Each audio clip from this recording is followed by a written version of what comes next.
இன்னொரு பெரிய போர் ஆரம்பிச்சு நடந்து கொண்டிருக்கு. ஆனா இது மனிதர்களுக்கு இடையில இல்ல, சிம்பன்சிஸுக்கு இடையில. அதுவும் சாதாரணமான போர் இல்ல. மனிதர்கள் எப்படி பிளான் பண்ணி சண்டை போடுறார்களோ அதே மாதிரி பிளான் பண்ணி சிம்பன்சிஸ் சண்டை போட ஆரம்பிச்சிருக்குது. கிட்டத்தட்ட ஒரு ஏப்ஸ் படம் பார்த்த மாதிரி உங்களுக்கு இருக்கும்.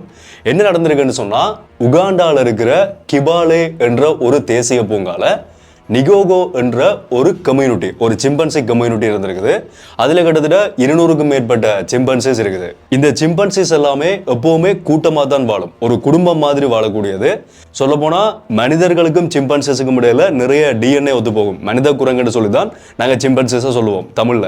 2015ஆம் ஆண்டுல என்ன நடந்திருக்குன்னு சொன்னா, இந்த குடும்பத்துக்கு தலைமையா இருந்த லீடரா இருந்த குரங்குகள் இறந்ததுக்கு பிறகு 2015ஆம் ஆண்டுல இந்த கூட்டத்துக்கு இடையில ஒரு பிரச்சனை உருவாகுது.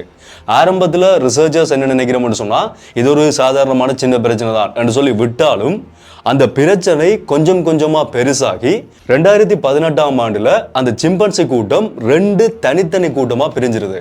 அதுவும் எப்படி என்று சொன்னா, அந்த கூட்டத்துக்கு இடையில சண்டைகள் வாரது மிக மோசமா இருந்திருக்குது. ஒரு கொடூரமான தாக்குதல்களை 2 கூட்டமுமே நடத்த ஆரம்பிச்சிருக்குது.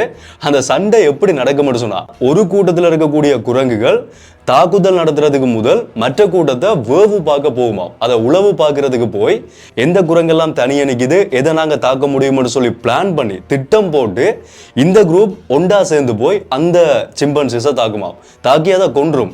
கிட்டத்தட்ட இப்ப வரைக்குமே இந்த 8 வருட கால போர்ல அந்த குரூப்ல இருந்து இந்த குரூப்புக்கு தாக்குதல் நடந்து ஒட்டுமொத்தமா 24க்கும் மேற்பட்ட பெரிய சிம்பன்சிஸும் 17க்கும் மேற்பட்ட சின்ன சின்ன குழந்தையான சிம்பன்சிஸும் கொல்லப்பட்டிருக்குதா ரிசர்ச்சர்ஸ் சொல்றார்கள்.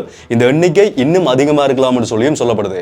அது மட்டும் இல்லாம கிட்னாப் பண்றது, ஒரு கூட்டத்தில இருந்து சிம்பன்சிஸை கடத்தி கொண்டு வர வேலையை வர இவர்கள் பார்த்து கொண்டிருக்கிறார்கள். இப்ப வரைக்கும் இந்த போருக்கான காரணம் என்னன்றது சரியா ரிசர்ச்சர்ஸால சொல்ல முடியல. ஒருவேளை யார் இந்த கூட்டத்துக்கு லீடரா தலைமையா இருக்கணும்ன்றதுக்கான ஒரு போட்டியா இருக்கலாம், இல்லாட்டி கூட்டம் பெருசாகினதால அந்த தலைமைத்துவத்தை சரியா கொண்டு நடத்த முடியாததால உருவாகின போட்டியா இருக்கலாம், இல்லாட்டி மேட் பண்றதுக்கான போட்டியா இருக்கலாம். இந்த மாதிரி ஏதாவது ஒரு காரணமா இருக்கலாம்னு சொல்லப்பட்டாலும் சரியா எக்ஸாக்டா இதுதான் இந்த போருக்கான காரணம்னு சொல்லி யாராலையும் சொல்ல முடியல. இப்ப ரிசர்ச்சர்ஸ் சொல்றார்கள், இது ஒரு சிம்பன்சிஸுக்கு இடையில நடக்கிற சிவில் வார். இதை வச்சுக்கொண்டு இப்ப ரிசர்ச்சர்ஸ் என்ன செய்யறார்கள்னு சொன்னா, எங்களை ஆரம்ப காலகட்டங்கள்ல மனிதர்களினுடைய ஆரம்ப காலகட்டத்துல எப்படி மனிதர்கள் ஒண்டா இருந்துட்டு பிறகு 2ஆ பிளவுபட்டிருப்பார்கள், எப்படி இந்த செப்பரேட்டா போய் 2 பக்கமா போர் செய்ய ஆரம்பிச்சிருக்கார்கள் சொல்லி இதை வச்சுக்கொண்டு இப்ப ஸ்டடி பண்ண ஆரம்பிச்சிருக்கார்கள். யோசிச்சு பாருங்க, மங்கீஸ் தான் இப்ப மனிதர்களுக்கு பாடம் சொல்லிக் கொடுக்க ஆரம்பிச்சிருக்குது. வித்தியாசமா இருக்கலாம்.